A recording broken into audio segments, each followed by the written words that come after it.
The Midday News. I am Mariam Ahmad.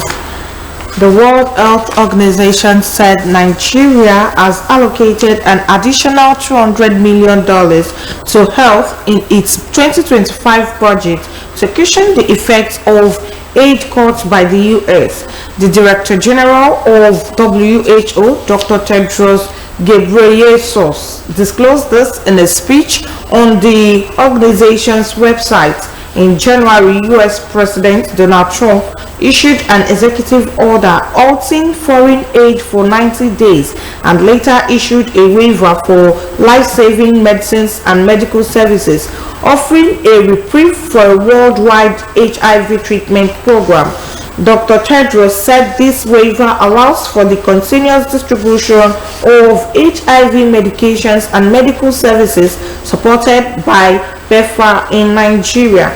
He said compiled feedback from more than 100 countries to understand the impact and the support those countries need to mitigate it showed severe disruptions to health services in almost 3/4 of countries and closures of health facilities in 1/4 of countries. He emphasized increased out-of-pocket payments for health services in 1/4 of country offices, job losses for health and care workers, and disruptions to information systems and the supply of medicines and health products as a result of the funding cuts.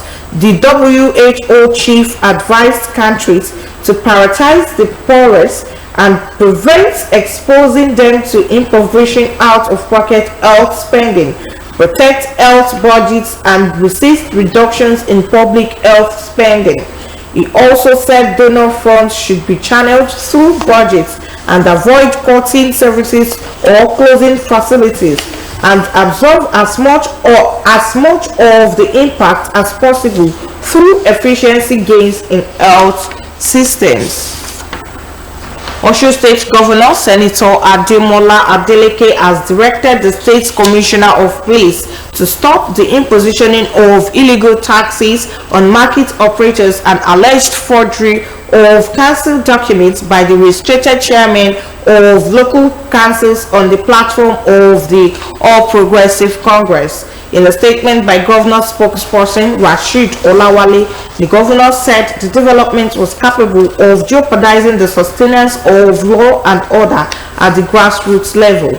According to the statement, the governor instructed the police commissioner to invite the affected council chairman for questioning for allegedly falsifying council documents, collecting dubious revenue through illegal documents, and for imposing and collecting illegal revenue from market operators.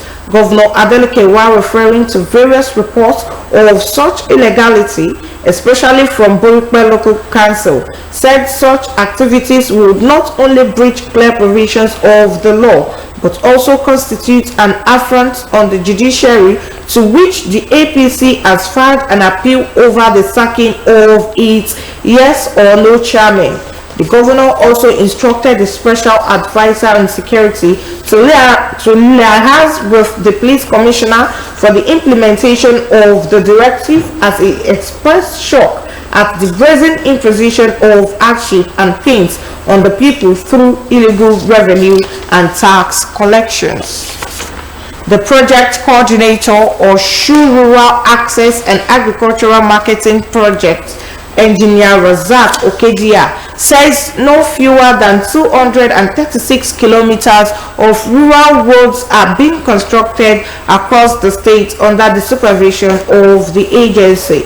Engineer Okedia made this known when he featured as guest on Imoliayo, a sensitization program on radio and television channels of Osun State Broadcasting Corporation. The rural roads projects, according to the project coordinator, are in 3 phases and are being executed simultaneously at the grassroots. Engineer Okedia said the roads span through the 3 senatorial districts of the state, with 17 home-based contracting firms handling the projects. The all-round project coordinator eulogized Governor Adeleke for his commitment to developing the grassroots across Osun State. noting that the state government has been paying its counterparts first to ensure timely execution of the various ongoing projects. He noted that Governor Adeleke's disposition to rule of the state through prompt release of funds for project execution has won the confidence of the World Bank as a co-partner. He pointed out that when the ongoing rural roads are completed, farmers will have a sigh of relief while transporting their farm produce to markets in urban centers. The federal government will begin a nationwide flood awareness campaign next month to educate the sensitized Nigerians on the risk and safety measures related to flooding. This was disclosed to newsmen by the Deputy Director of the Department of Flood, Erosion Control and Coastal Management at the Federal Ministry of Environment, Mr. Kunle Awujemila. The federal government had revealed that approximately 1,249 communities across 176 local government areas in 30 states and the Federal Capital Territory are expected to experience significant flooding between April and November this year. The Minister of Water Resources and Sanitation, Professor Joseph Osun, emphasized that flooding remains one of Nigeria's most devastating natural disasters, warning that climate change continues to increase both the frequency and severity of flood events. He added that coastal and riverine states such as Bayelsa, Cross River, Delta, Lagos, Ogun, Rivers, and Ondo are likely to experience flooding due to rising sea levels and tidal surges, with expected impact on fishing activities, wildlife habitats, and river transport systems. Meanwhile, data from the National Emergency Management Agency revealed that in 2024, flood disasters affected 217 local government areas across 34 states. And now from the sports, Nigeria's Flying Eagles will begin their quest for an 8th continental title against Tunisia, Kenya, and Morocco in Group B of the 2025 Under-20 AFCON in Egypt. The group stage draw, conducted at the Egyptian Football Association headquarters in Cairo, officially signaled the start of the 18th edition of the tournament that has long served as a launchpad for some of Africa's finest football talents. Running from this month 27th to next month 18th, this year's championship will feature 13 teams divided across 3 groups.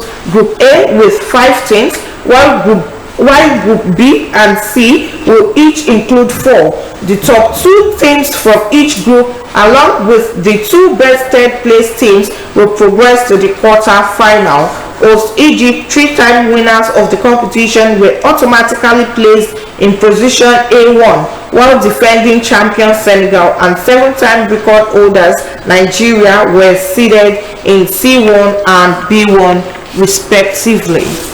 And now from the foreign scene, Somalia chairperson of the National Independent Electoral and Boundaries Commission, Abdikarim Ahmed Hassan, has announced that voter registration will begin, with citizens expected to report to registration centers tomorrow. This marks the first time in nearly 5 decades that Mogadishu residents will visit registration centers.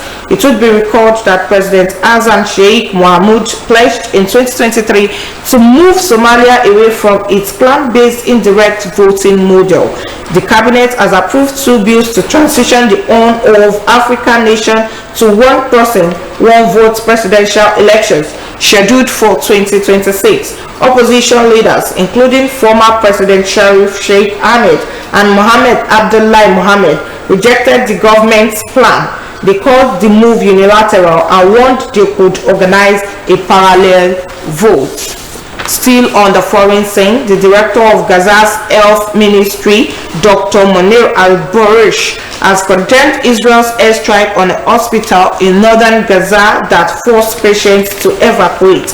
According to Al-Burj, the pre-dawn strike hit Al-Hali Hospital in Gaza City, also known as Baptist Hospital, after Israel issued an evacuation warning. The hospital, run by the Diocese of Jerusalem, was attacked on Palm Sunday, which commemorates Jesus' entry into Jerusalem. The director of Al-Ali Hospital, Dr. Fadel Nahim, said they were warned of the attack before it was struck. He said that the emergency room, pharmacy, and surrounding buildings were severely damaged, impacting more than 100 patients and dozens of medical staff.